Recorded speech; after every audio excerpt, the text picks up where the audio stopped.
everyone, Nell Cardinal here with Sacred Sanctuary, here for your weekly tarot guidance. Whenever this finds you, land it for the week ahead. Hope you're all doing splendid.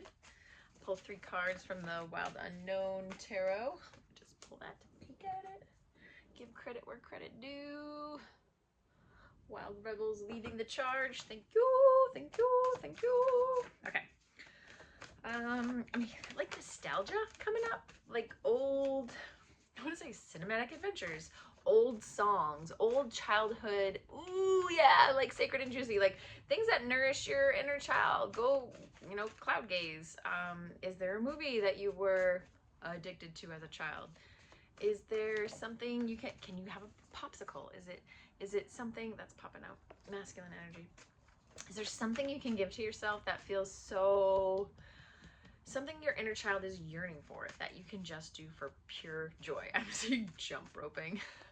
Remember when everything, it wasn't effort, it was just fun, it was just joy, chalk, just playing and being and creating just for the sake of playing and being and creating. Yes, more of that, more of that. Jump on your couch, jump on the bed, like just declare and claim a little bit more inner child joy now. No matter what age and stage you're at. There's always more room for joy. All right, 3 cards. Let's see. We got the High Priestess. Owning your power. Connecting. I'm hearing or sensing solar plexus. So connection to yellow. Connection to sound. I'm not sure what the chant for solar plexus is. I'd have to look that up, but you can too. Sound therapy, color therapy, owning your power, really feeling that. I want to say lioness energy, but this High Priestess is, ooh, everything's flying up. Look at it. This is a tiger. High Priestess is a tiger. Okay, let's see. So then we get the Tower card, which honestly is one of my favorite cards because it's like cleaning house. It comes in, it rips something out that wasn't stable, wasn't steady, wasn't meant to go with you where you're going. And yes, it's a little, it can feel destabilizing while it takes it out, while it's pulling it out. But it always replaces, really, all 3? Okay. It replaces it with something that's even bigger, better, brighter. Like it lands in the immediate. Take something out, replaces something immediately. So first we'll start off with the High Priestess. Owning your power, owning your purpose, owning your intuition. It feels like seeds are being planted, you're rooted, you're grounded, you're steady, and you're magnifying what you want a lot faster, a lot quicker. It feels like, I want to talk really super hit, like timelines are collapsing, things are coming in, time feels warped, but in a good way. Things are speeding up, things feel faster, things are landing in faster, and yet it requires less effort to get things done, which is very fascinating and welcomed. While I'm saying it for myself personally,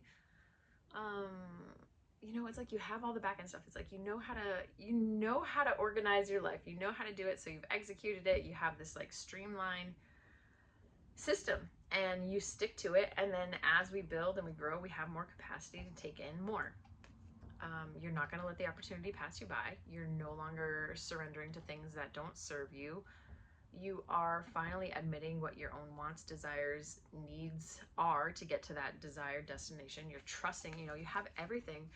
I want to say everything in the palm of your hands, like everything is right before you and your eyes on the prize. This feminine intuition, this trust, this lunar force, this, and then land it, you know, masculine, feminine, we all have both.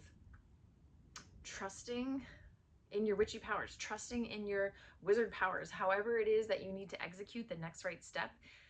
And remember to get back to your spiritual practices. Now, your spiritual practices are unique to what you need to do. So stay true to your head and your heart, your intuition. And yeah, it feels good. It just feels really good. Sing, sound is just an easy way to just get right into our soul. Okay. My big puppy's on the move. Tower card, it was upside down, so trusting that what you're letting go of is on purpose and it is part of your power. There's no deceit, there's no trickery here anymore. It's just like, zoop, something like, it's like the head's chopped off and you see it so clearly for what it was and you're ready to just like clean up house. It's like, okay, like say for example, there's something at work that somebody did like a sneaky behavior, or like you're seeing your boss for who they really are instead of who you thought they were. You see something so clearly now that it's like, zoop, washing my hands of it. I know who you are. I'm still acting with a heart full. Kindness, compassion, love, forgiveness, and moving forward with that knowledge to know how to handle yourself going forward and seeing who they are. What else is this? The Tower. It's not about self-preservation. It's not about ego. It's just about standing in authenticity. And that knocks some people off their balance, because if they're not standing in their own truth, it's hard to be around you. The Tower, and I'm hearing it comes as no surprise. It's like, you already knew this. You're already, it's like, maybe there were some red flags. Maybe you saw something that was like, ooh, that's a little shady. But we dismiss it because of love. But we can still love. We can still meet that person with love regardless. Regardless, there's dog hair flying over. Anything else we should know, Spirit, about that Tower? Is like, you're going to be, okay, like your tower's not crumbling. Your tower's not falling. Your steady foundation. This is just, this is pulling something out, but it's not an upheaval for like your entire being. It's just taking something out to replace it with better. I'm just gonna ask for a clarifier on this Tower. I'm seeing a goldfish like swimming in a bowl, so maybe you're just meant for bigger. What can we know about this Tower? Yeah, you're just clearing the debris. You're just making way for where you need to go.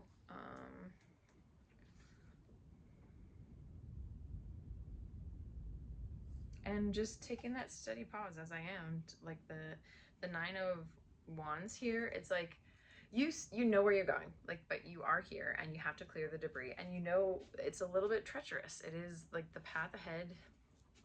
It's less traveled because it's for you. It's only your path. Only you can do it, and you got to clean up the debris as you go to get up there. And it's a little bit of work, but you see where you're going. You absolutely know where you're going. Back to like trusting your intuition, trusting your power. This moon is so sacred, is so strong, is so powerful. Like, own your light, own, and I'm hearing own your own worship, like whatever it is to nourish yourself and to stick to those practices of like what you do worship, like saying thank you to things. Thank you to your house, thank you to space, thank you to time, thank you to the moon, thank you to the sun, thank you to the grass, thank you to the trees for the air and oxygen, and on, because the attitude of gratitude shifts us so present and really gets us to remember why we're doing the nitty-gritty, why we're climbing those steps, why we're building for more, why we desire more. And I'm hearing you're not hurting for anything. You're not longing. You're just trusting that you're built and meant for more, and it's part of the process. So leveling up. Here we go. And then these three cards came out together. So the Father of Cups was on top, and then the Six of Cups and Three of, ooh, it's making me dizzy. Big energy. Three of Pentacles. Oh, this energy is really big here. Okay, so Father of Cups is like, there's a man on a mission coming in, and I'm hearing like, you know, roses, but I'm even seeing a cell phone. So like whatever, whatever is important to you, whatever you value is what they're bringing and offering to you. Father of Cups, strong masculine energy, delivering the message right on the nose. No details too big, too small, nothing to be overlooked here. Just like very, very dedicated, very forthright. And then the Six of, ooh, this energy is moving really big. Six of Cups is like somebody from the past coming back around. So I always see this as masculine, feminine energy, and it was flipped this way. So someone from your past, typically it's somebody that you aren't consciously thinking of. Just somebody in the past, just somebody that you're like, it hasn't even come across they're not in your news feed, they're not in, like, they're just not in your realm, and yet they're coming back in. And oh, this energy is so big. So it feels like they are connected to community, and whatever community looks like for you. So if it's connection through work, connection through school, like old ties, old connections, I'm really seeing like elementary. I'm seeing like childhood, like neighborhood, old school neighborhood. What do we need to know about this, Spirit? Ooh. Guys, this energy is so big. So I am assuming this is a powerful connection to mend things, heal things, help regulate you, help you to get where you're going, where you want to go. Spirit, please be very clear, concise. You're open to more opportunities now because you're not neglecting your needs anymore, and you're saying like yes to the things that you actually want, and only to the things you actually want. Oh. And in that feminine flow, like in that trust, in that safe reserve of like really nurturing yourself first, it just feels like a really good balance. But why are these all paired together? Trusting yourself more than ever, and trusting what comes in. Oh my god. I'm hearing the Lone Star song, I'm already there. There will be an opportunity that will give birth to something new for you. And you're kind of being like, I'm seeing like breadcrumbs led along the way. Not that you're being strung along, but that you're just being like, and here's a little nugget, and here's a little nugget. And you're like, oh yeah, I do need that. Oh yeah, I'm scooping that up. And it feels like you're like putting that in your toolbox to tuck away for when you need it. Anything else? Steady. It just feels really steady. Dude, guys, this energy is wild. And community, this community card, networking, joining a team, it can be career opportunity, sacredly protected. It just feels like a lot of big energy and it feels good. Volleyball. I don't know why that would be important to some people.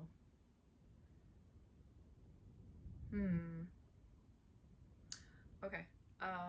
Maybe there is like a protection in spirit form. Have you lost somebody? Have you lost a father figure? Or just like a really sacred, loving,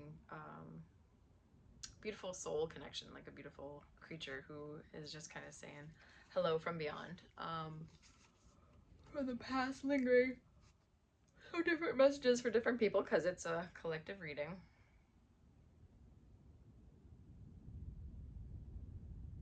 Yeah, I'm just hearing I'm already there. So if there's somebody in spirit form who you're like longing to connect to, if mediumship or finding somebody is a desire for you to connect to that, if there's a longing there, reach out. But I do get the sense of like you can just talk to your guides and talk to your angels and ask them to deliver the message. Remember that dream space is a very easy way for us to connect to those in the beyond the human form. And yeah, phone a friend if your heart's heavy in grief because you have loss. But again, remember they're right there. Like they're not too far away. And this love message is coming in strong from the past, in community, in connection. And it just feels really, really cozy, really close to the heart, really good. And then let me pull, I was gonna pull a relationship card, which these are a little bit longer, guys, so hang tight. Yeah, I'm already there. It's Lone Star, right? It's just playing on repeat in my head. And I lost a sacred, not a sacred, sweet soul years past. And yeah, he makes his presence known every now and again. And I always just say thank you. Thank you. Thanks for coming about. Thanks for being in my life. Then and now. All right, for the collective, for weekly guidance, what can we know? What can we see? Spirit, please be clear for the collective. Sensuality. Woot woot. The frequency of sensuality reminds us that as spirits in human bodies, we are sensual beings, experiencing joy and pleasure from the physical world through our senses. If you're a visual person, hang on to that. What number are we looking at? Oh, 36. Oh, thank you, body. Oh, I think I had it. I just went past it. Okay. I am sensual is the affirmation. I'm just going to tap while I read. Sensuality is the expression of pleasure involving our senses. There's an undeniable flavor of sexuality associated with sensuality, but at its origin, it refers to any experience of pleasure involving the senses. Sensuality can certainly lead to sexuality or be a part of it, but sensuality by itself is not the same as sex. In relationships, sensuality often incorporates an aspect of romance, while sexuality tends to focus on the sex. As spiritual beings in physical bodies, we get most of our feedback on reality through our powerful sensory organs, which provide this feedback. Our first attraction to another person is often based on what we see, hear, feel, taste, and smell. Sensuality, therefore, is an essential aspect of being human, and it deserves our attention and appreciation at the least. Sensuality is the sensation that emerges when our senses engage with our heart in a flowing dance that reaches the soul. That's beautiful. If sensuality would have a sound, it might be delivered with eyes half closed, a soft smile, and a gentle moving of the body. Sensuality and relationship.